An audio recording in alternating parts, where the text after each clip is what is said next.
En un mundo que cambia todos los días, la educación también necesita transformarse. Aquí abrimos conversaciones que inspiran, cuestionan y nos invita a mirar desde nuevas perspectivas. Este es un espacio para pensar juntos, con respeto, con curiosidad y con un propósito. Bienvenidos a Transformando el Rumbo Educativo, un podcast donde reflexionar también es una forma de aprender. Hola, bienvenidos una vez más a Transformando el Rumbo Educativo. Para quien no me conoce, mi nombre es Nancy Valdés, especialista en educación. Y bueno, primero quiero darles las gracias porque la verdad hemos recibido muchos mensajes muy lindos de que les está gustando, de que ya estemos de vuelta en este podcast. Y la verdad es que antes de iniciar con este capítulo, tuvimos una charla muy especial porque tengo un invitado que la verdad yo siempre se lo digo, lo admiro. Los vecinos de Cibatá siempre decimos, oigan, es que en Cibatá hay gente tan valiosa, tan culta, con tanto que compartir, que vale la pena darnos el tiempo para escucharlos. Y hoy Ángel es una de esas personas, así que le quiero dar la bienvenida y las gracias por aceptar esta invitación. Gracias a ti, de verdad, Nancy. Muchas gracias. Oye, bueno, primero quiero que sepan un poquito de ti. ¿Quién eres? ¿A qué te dedicas? ¿Cuáles son tus hobbies, tu estilo de vida? Hay un poquito para que sepan quién eres. Sí, no, mira, es muy sencillo. Yo soy venezolano de origen y hace muchísimos años salí de Venezuela por allí en el año 2000 y me fui a tierras argentinas, me fui al sur del continente a trabajar. Mi expectativa era crecer.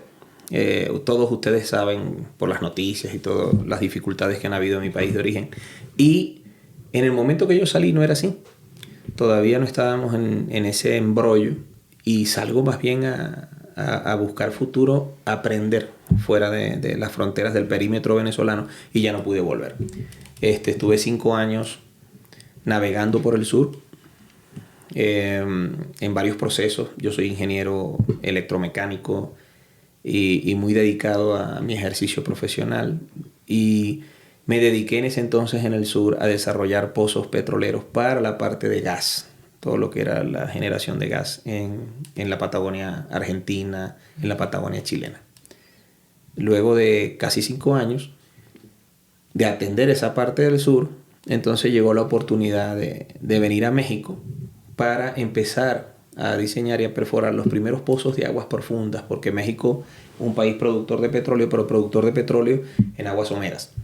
En aguas someras son, bajas profundidades, en tierra, y la empresa mexicana de petróleos tenía la idea, y aún la tiene y la ha desarrollado, de perforar a profundidades mayor a los 2.000 metros en la sonda de Campeche, o sea, 2.000 metros de agua. Okay. Y llegando ahí al lodo, después de 2 kilómetros de profundidad, así de profundo es la sonda de Campeche, entonces empezamos a perforar pozos para producir hidrocarburos, que luego pues se procesa y se generan gasolinas o se exporta, en fin. Me tocó, por parte de la empresa con la que yo trabajaba, venir a desarrollar esos mercados acá, traer un poco de esa experiencia que la teníamos de otros lugares. Y así fue, desarrollándose mi carrera. Con los años y los 20 años que tenemos en México, pues hemos trabajado en diversos procesos, desde el petrolero obviamente hasta el automotriz, el de alimentos y bebidas, pero sobre todo enfocados en la energía. Okay. Y hoy día, especialista en esa área, me dedico a las energías renovables. Así que yo soy quizás un ejemplo de lo que es venir del combustible fósil, de las energías producto de la producción petrolera, e ir saltando a través del tiempo, irme mejorando, si se puede decir esto, y convertirme en un tipo cero emisión. Okay. Pero que en un momento dado arrancó en el combustible fósil. Y hoy me dedico a las energías renovables. Ok. Dentro de este viaje a México, ¿cómo es que llegas a Querétaro? ¿Cómo es que llegas a Cibatá?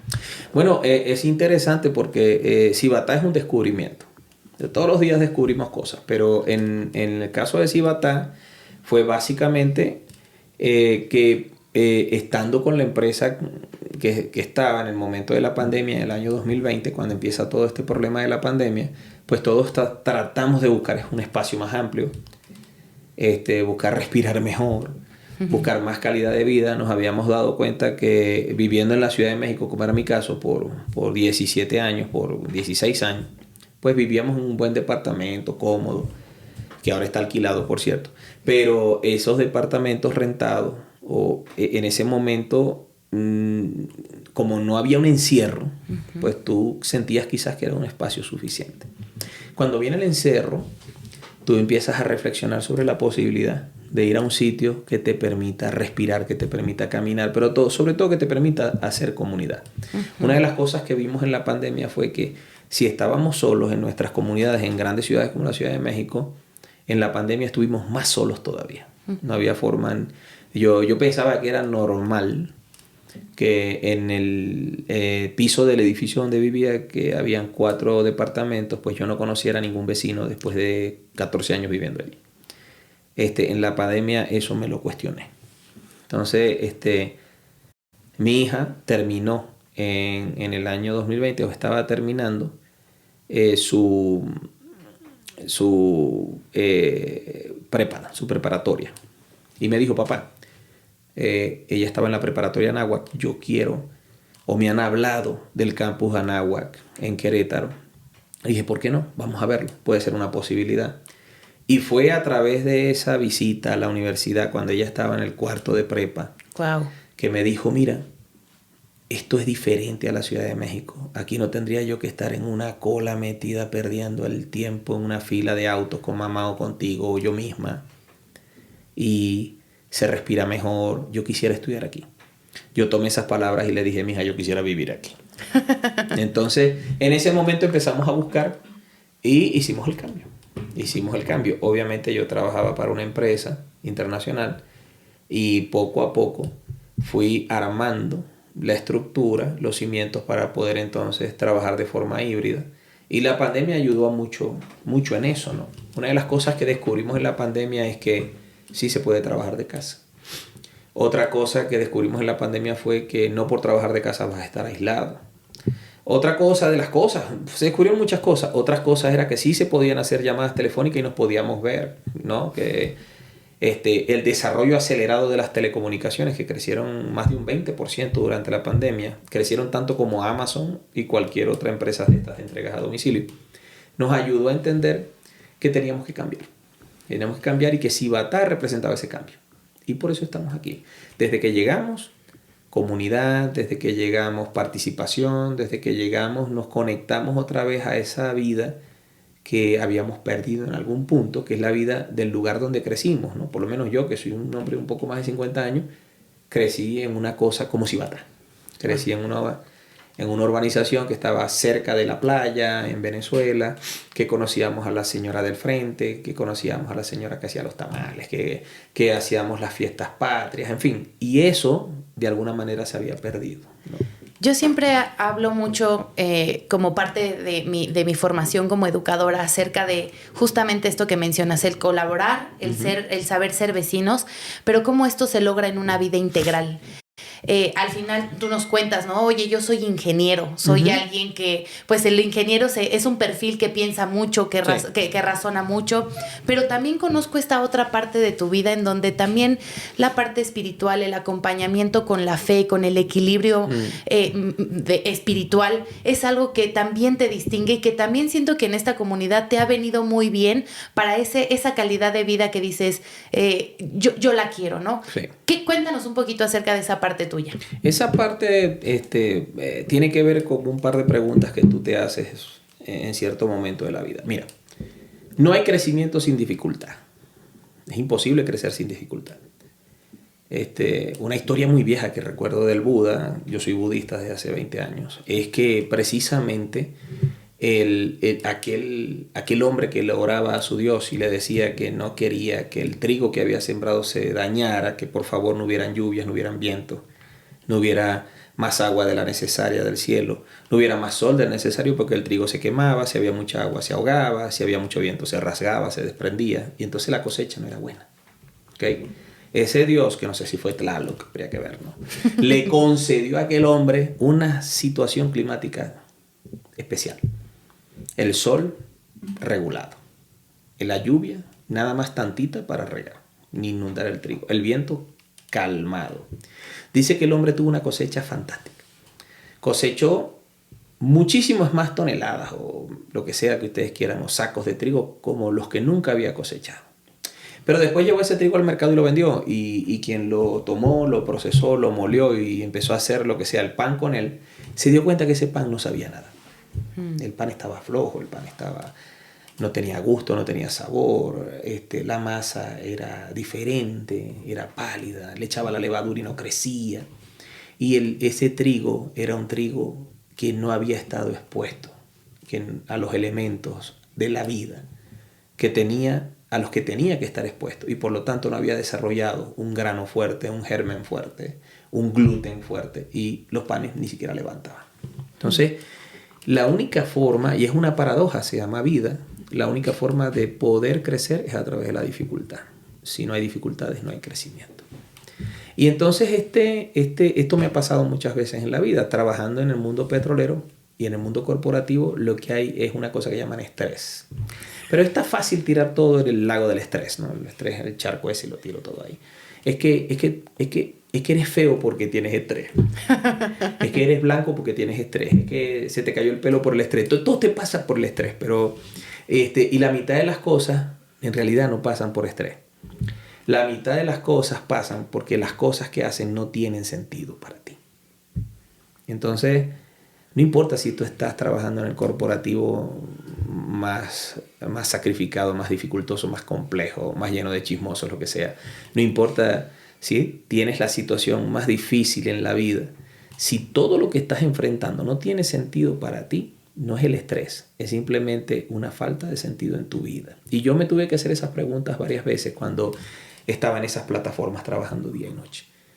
Cuando estaba hasta altas horas de la noche diseñando equipos, pozos, cuestiones, proyectos, y quemándome allí con ellos, con un equipo de gente, porque todos teníamos ese interés, y decía, bueno, ¿qué sentido tiene? ¿Okay? Y cuando me empecé a hacer las preguntas correctas en cuanto al sentido de la vida, empecé a conseguir sentido en las cosas que hacía. Primero abandoné lo que definitivamente no tenía sentido. Wow. ¿Okay? Y abracé lo que tenía sentido. Y mucha gente quizás no esté de acuerdo en que el trabajo que hace a diario tiene sentido, siempre y cuando lo busque. Y dice, no, pero yo trabajo en un banco. ¿Qué sentido puede tener estar en la ventanilla del banco contando plata? Y entonces trata de suscribirse a eso nada más, ¿no? Esto no tiene sentido. Pues sí tiene.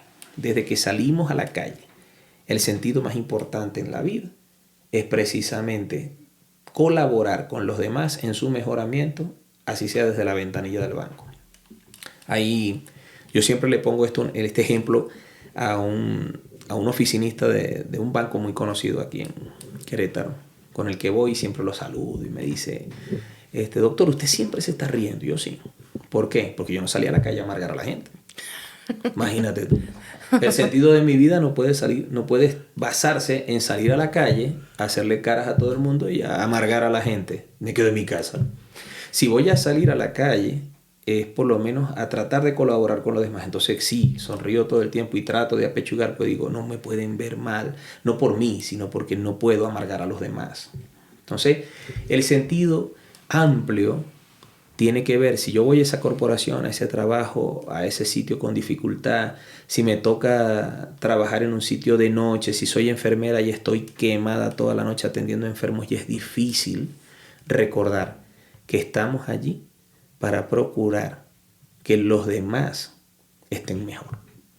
Y esto es difícil porque significa liberarse del ego, del egoísmo propio, y de verdad disfrutar, ver la sonrisa en el otro, ver la calidad en el otro, ver lo cándido, ver que de verdad ayudas a los demás. Entonces, cuando eso está en tu prioridad mental, pues te puedes considerar espiritual, lo que tú quieras, pero esto empieza a generar cosas para ti mismo. ¿Okay? Entonces, eso que tú consigues procurar en los demás, esa transformación que logras simplemente con tu actitud, no solo te da sentido a ti, le empieza a dar sentido a los demás. Entonces, Víctor Frank, que era uno de mis maestros y de los que he seguido toda la vida, y quien sobrevivió a 5 años de un campo de concentración, quien escribió uno de los libros más importantes del siglo XX, La búsqueda del sentido, ¿no? El hombre en búsqueda del sentido. Le preguntaban, doctor, ¿pero usted qué hace? Usted es neurólogo, psicoterapeuta, ¿y cuál es su misión en la vida? Dice, mi misión en la vida, o cuál es su sentido en la vida, bueno, es procurar que los demás consigan el de ellos. O sea, entonces, la espiritualidad no es respirar, meditar, hacer todas estas cosas que son muy yoicas, ¿no?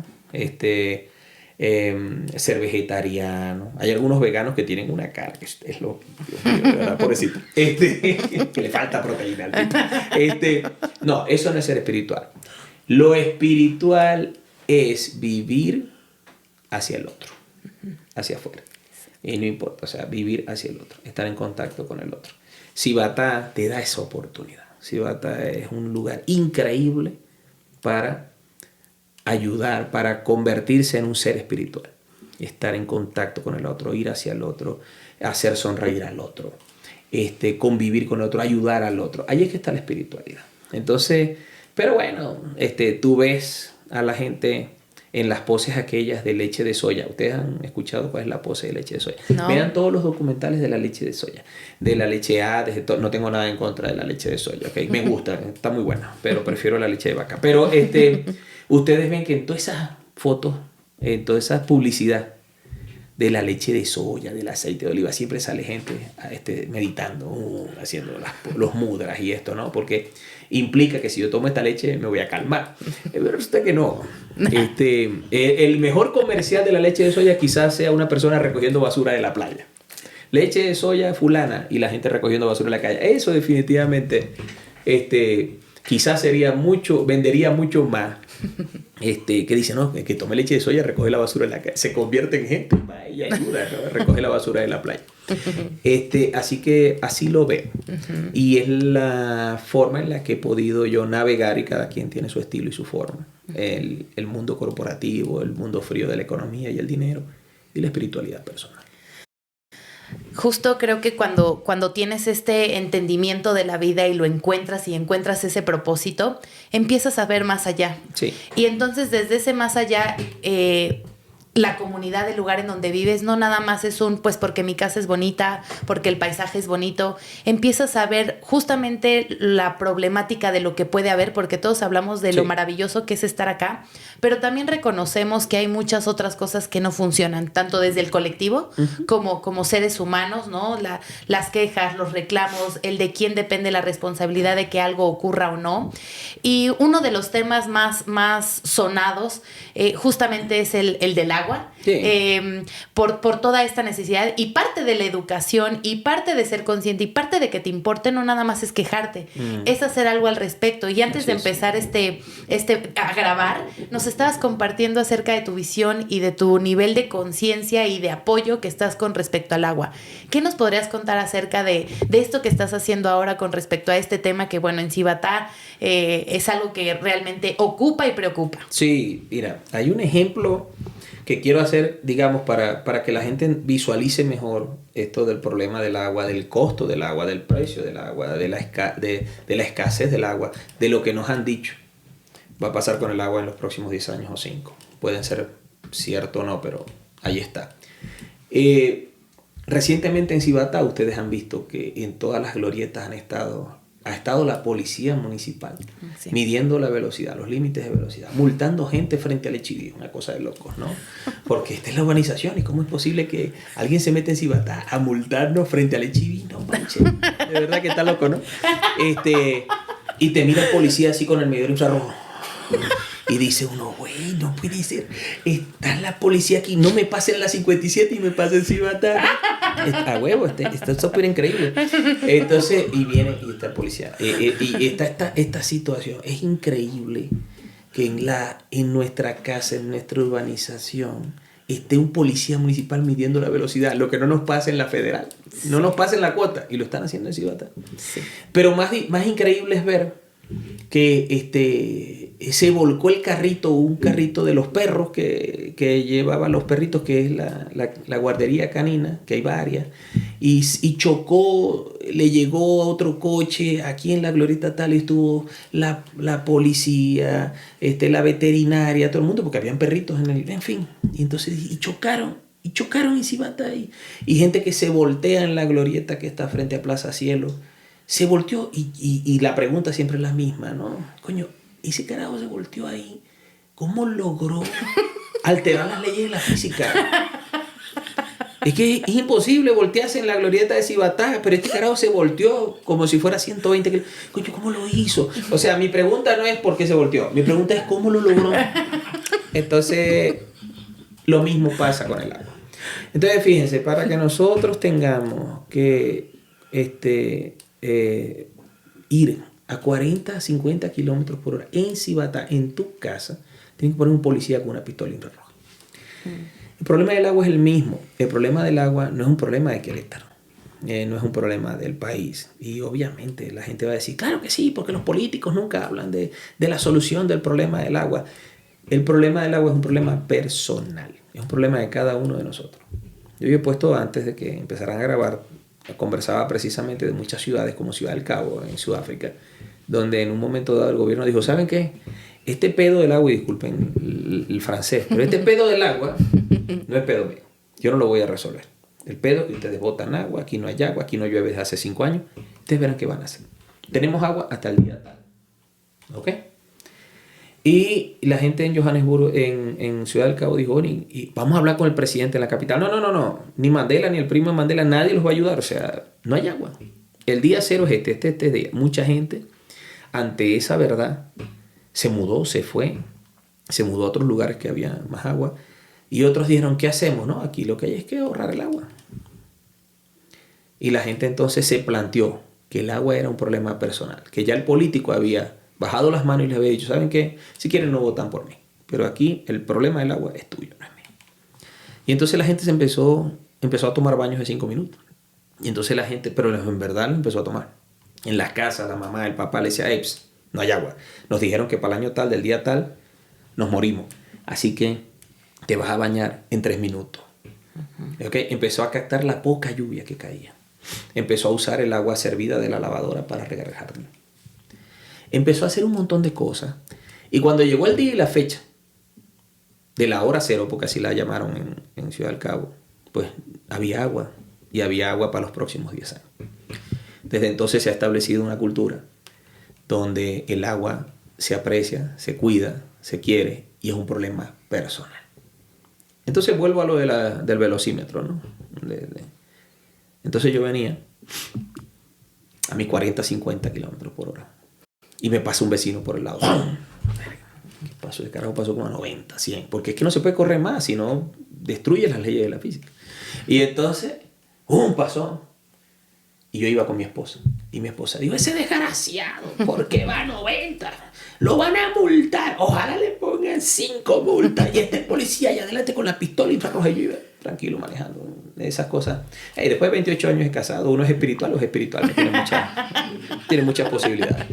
Entonces le digo yo, bueno, ¿y tú qué crees? Y digo, yo voy a 50. Yo voy a 40.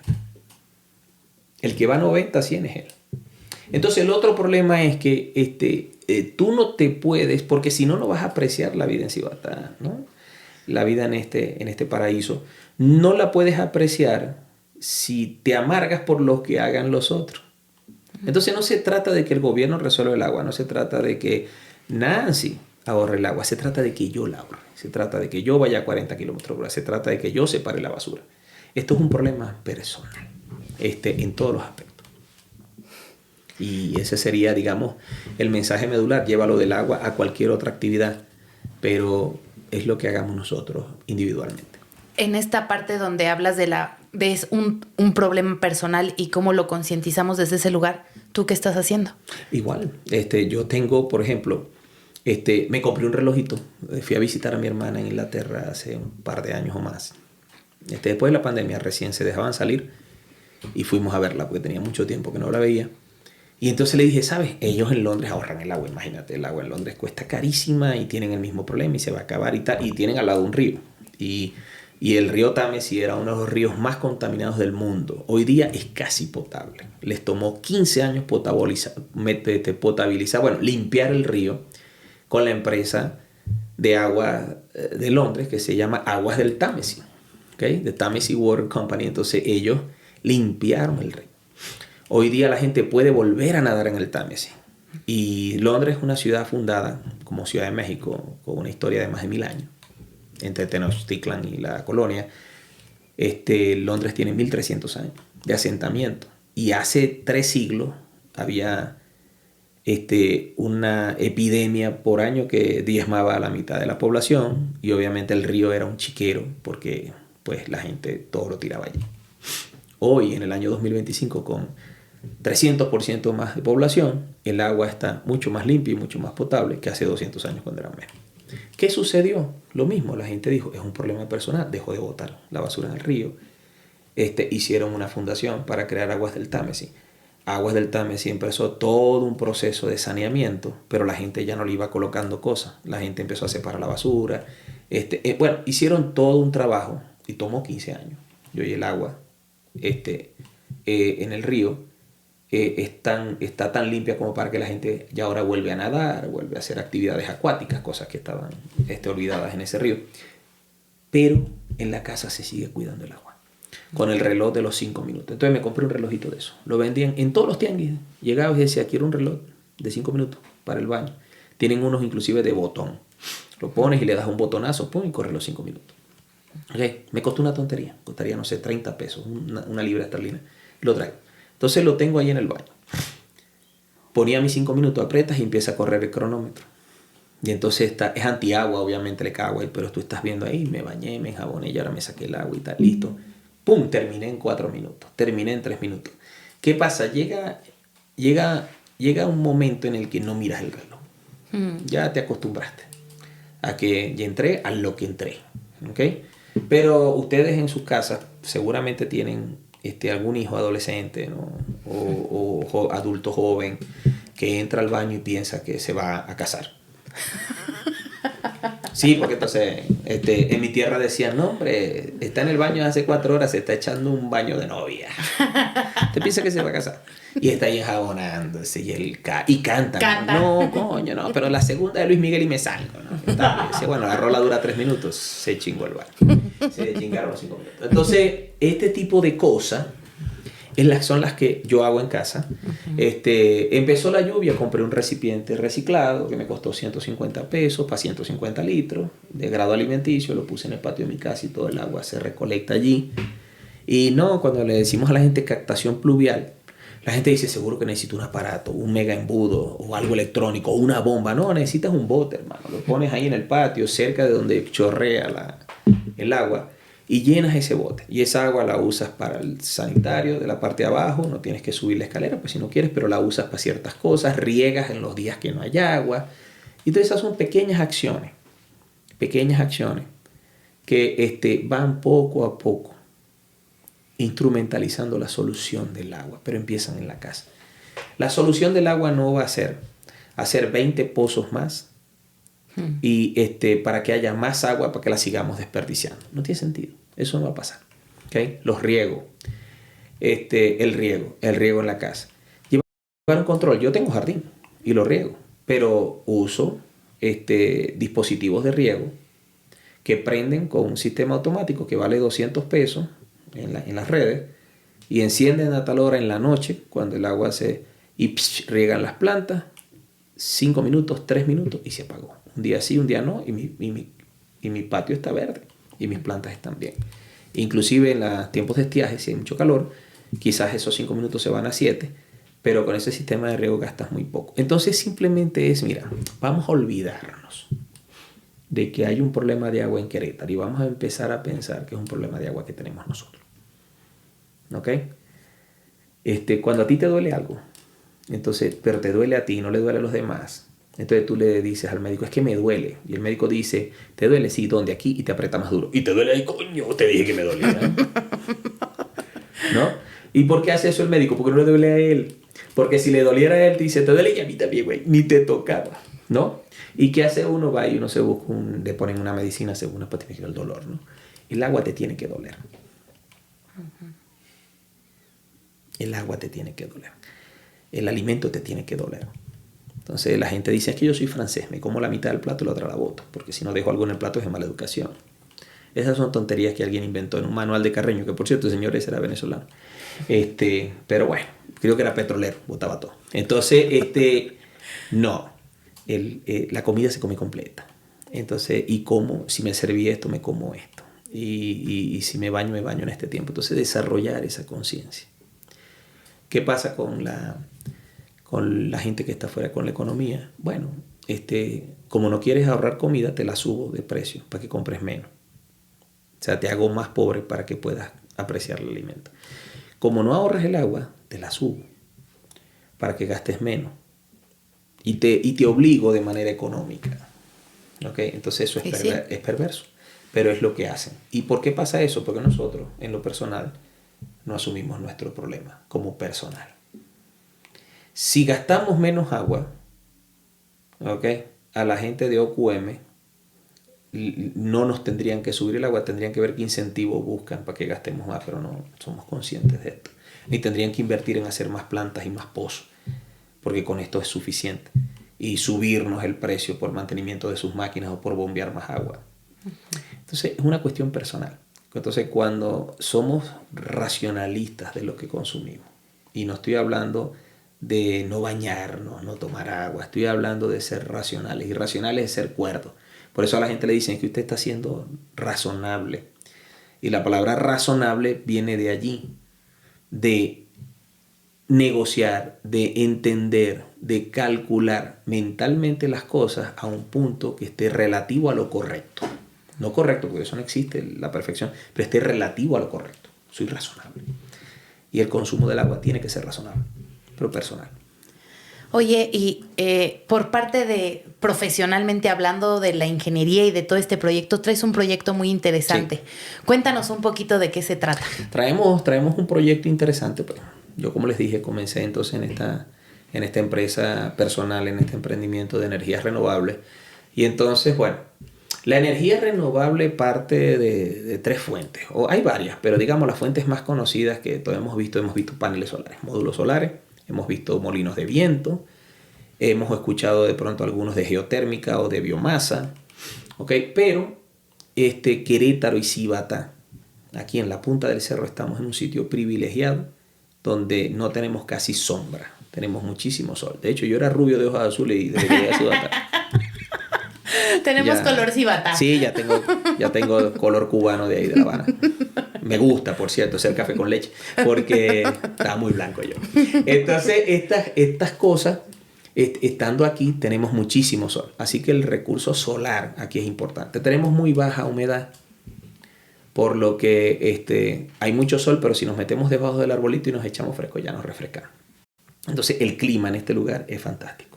Es un clima con baja humedad y mucho sol, lo que significa muchísima energía. Entonces, hay gente... tenemos varios proyectos industriales, sobre todo residenciales y comerciales y pequeñas empresas, pymes, industrias pero pequeñas, donde nos hemos enfocado a colocar nos hemos enfocado en este emprendimiento que se llama Antorcha Solar, Solar Torch.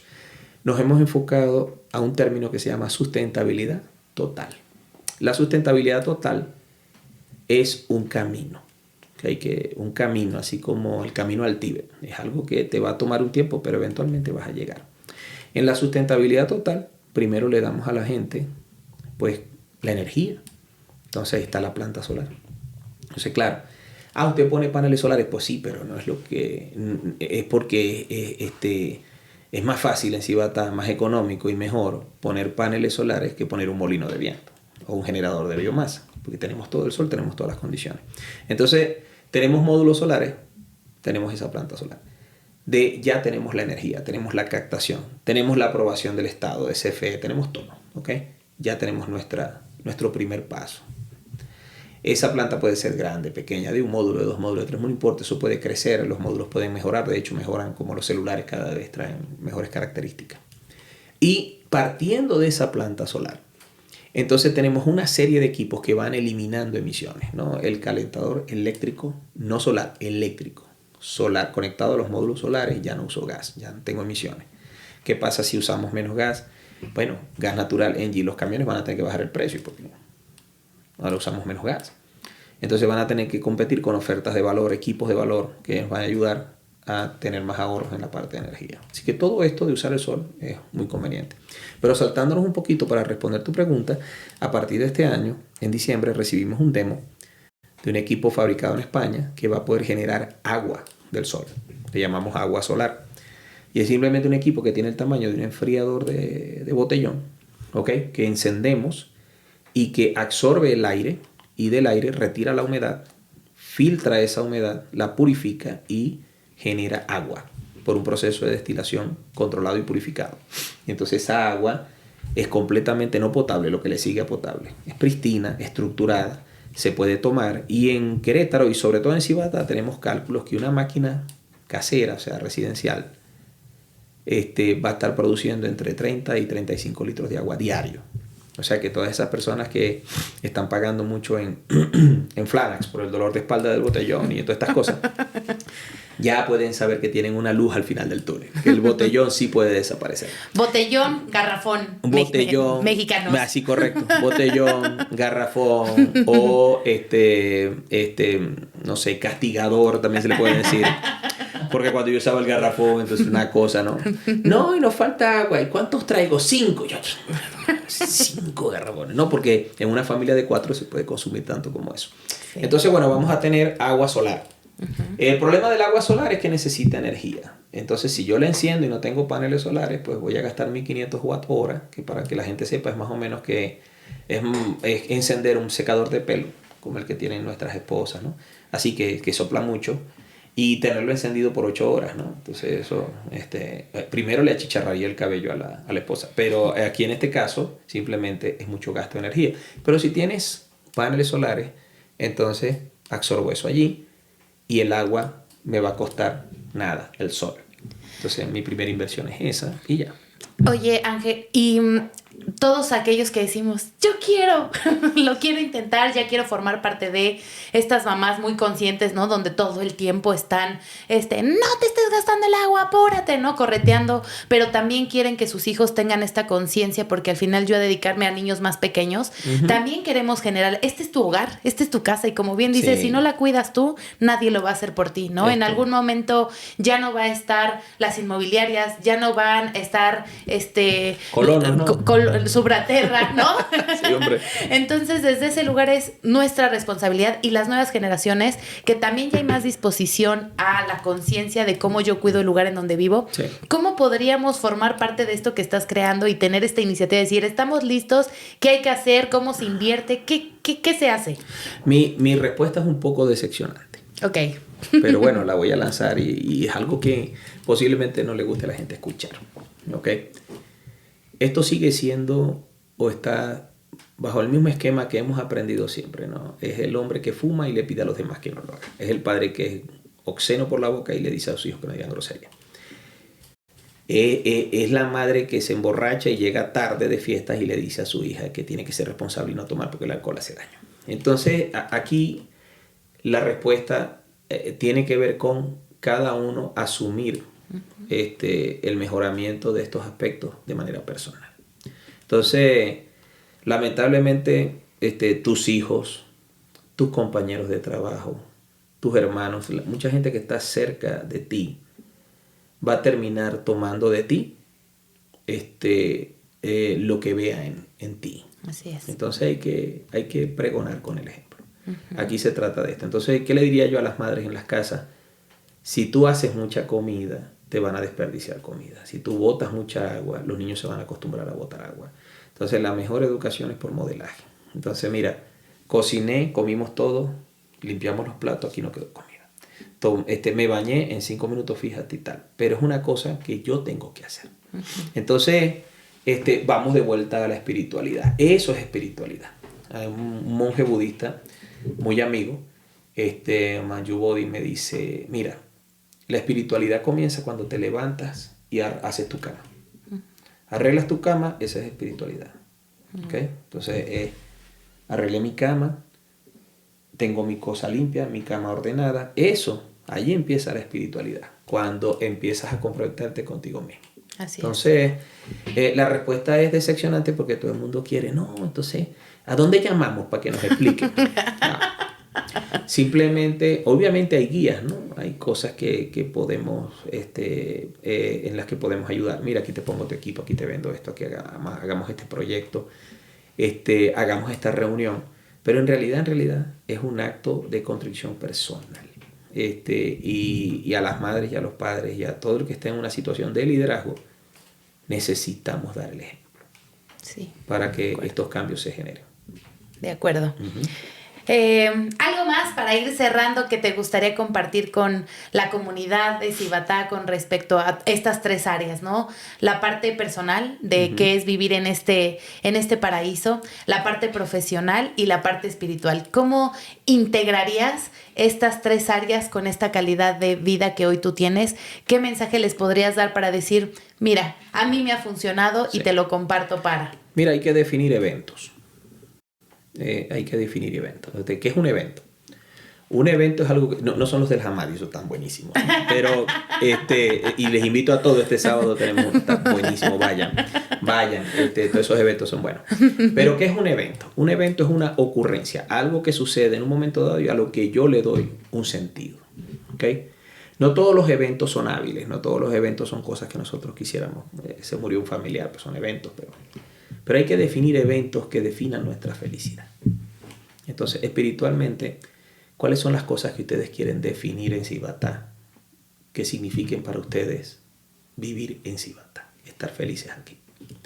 Tú mencionabas hace rato, no, que la gente de las montañas, que el paisaje, que esto, que aquello.